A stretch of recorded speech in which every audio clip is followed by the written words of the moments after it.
Good evening everyone, welcome to another episode of AJ Focus. I have some parcels. I hope everyone's having a fantastic day. So yeah, I've got some more parcels come today. I had to go to the post office and collect that. And this came as I was about to leave, so luckily I was in to sign for that. So let's put that to one side for now. And just look at this. So what's inside the box?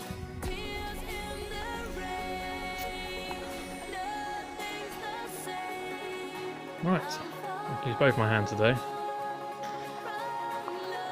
What's inside this box then?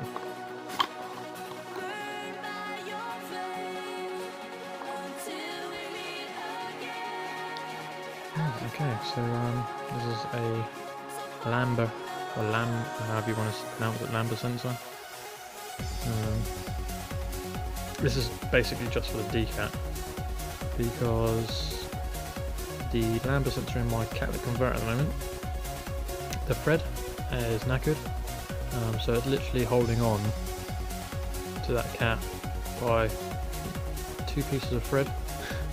So it's well in there, it ain't coming out, and I don't want to take it out and risk it by putting it in the cap. So if you watched my previous video, what one was it, AJ? Not another talk, again AJ or something like that.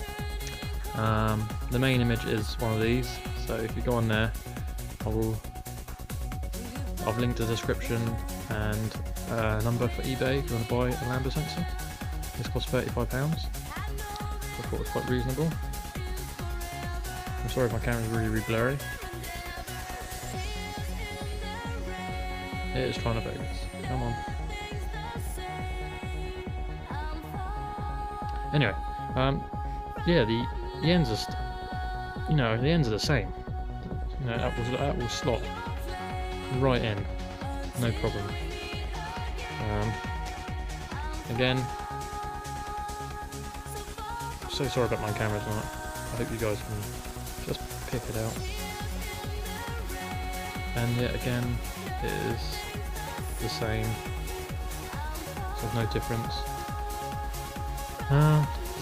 From Ford or from Euro car parts, I saw they go from like 120, I think 150 maybe, all the way up to £200 for just a Lambda sensor. And I thought that's just ridiculous. So I hunted and hunted everywhere. I managed to find this one, 35 quid. Love that. I will have that, thank you very much. So I'll be putting that on when I get a free moment. And then I'll put my decat on the car and I will do an install video on that and my decat. What's next then? Right.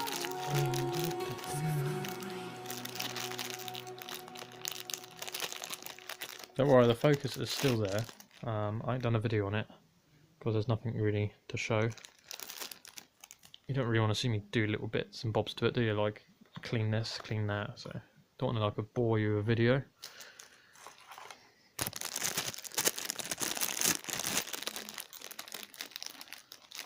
Last bit.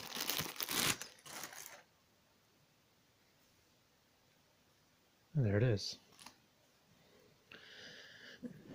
Now, I've done a video on this recirculation valve before. I think it's one of my very first videos I've done. So the quality of the video was rubbish, because I was using a very old camera phone.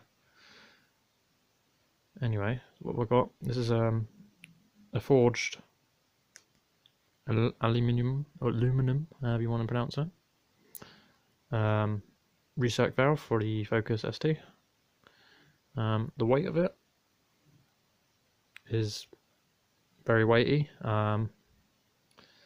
It's got the flat bit here again, as you can see. So it will only go in a certain way. I think that's where the dry shaft would be.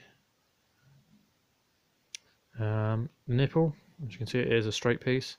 Now, it doesn't matter, to be honest. I know the Ford one has a 90 degree. You can get ones with 90 degree bends. Or you can get one like this. Again, it doesn't matter. As long as you get some sort of pressure from the tube, it'd be fine. And there's plenty of tubing to slide over that. At the moment it's got the standard spring in it, which I will be swapping with this. This is the yellow spring for cars with over, I think it's a 260 to 350 horsepower and plus. So I will stick this in my recirculation valve tomorrow. I could do it now, actually, while I'm here. Let's see if I can get this off. God damn, these teeth are sharp. 2 seconds. Gosh, they're very sharp. So yeah, it basically just unscrews. If anyone out there is ever wondering how do you change the springs, and when it's on the car, you can still change the spring, because even though it's bolted, you can just undo the top, and then the spring will pop out. There we go. That's all what's inside, really. You got a rubber seal. You can see it now. I'm not going to touch it because I might knock it out of place. It's been greased. This is the standard spring inside. That's very, very greasy. That's the standard spring.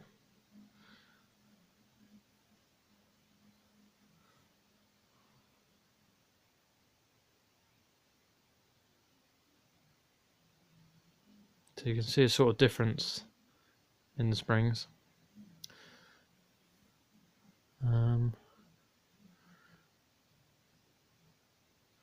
Okay, so I'm going to put the yellow spring in. Like that. Just slots right in there. And when you're putting it back together, be careful because you don't want to knock that seal. You can see that? Out into it, or knock it out of place. Because you need obviously a good seal in there. Oh Christ, that was me saying that and it fell out.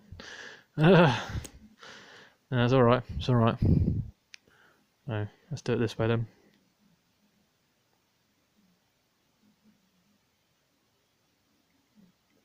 It's all good. And then just screw it back up.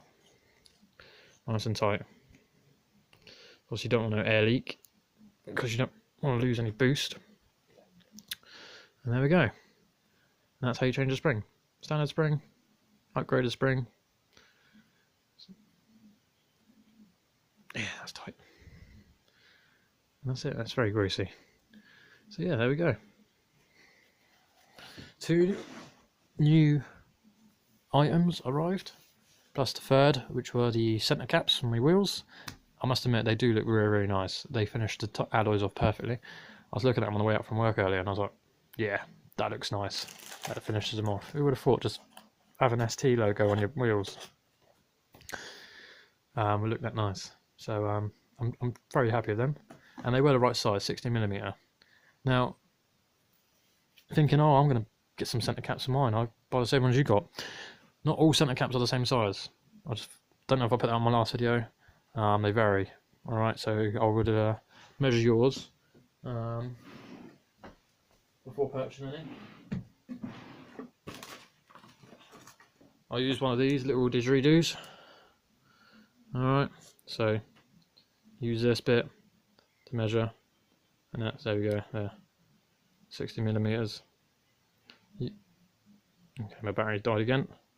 So yeah, and then that will tell your display. Very handy tool to have. If you've got one of these, they're very handy for measuring. Now it is there, the battery's just very faint. So yeah. Another good item as well for the STs, because sometimes you might get a what's it called, when you put the decat in your car, you get an engine light coming on. So if you do get an engine light that comes on, mine comes on and it goes off, and then it comes on and it goes off, so it varies, but it stays off for quite some time. So if you do get it on constantly, you can buy yourself one of these. Now this is just a basic OBD reader.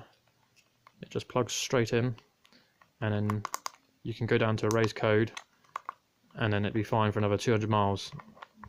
It's about 200 to 250 miles the light comes on, if you've got a decat in your car. And so just plug it in and wipe it, If you are worried, it'll tell you if anything else is wrong. 9 times out of 10, if you have got a decat and it's got a sensor on your decat, it won't like it. So having one of these is very handy in the car. So yeah, about 200 to 250 miles, the light will come on.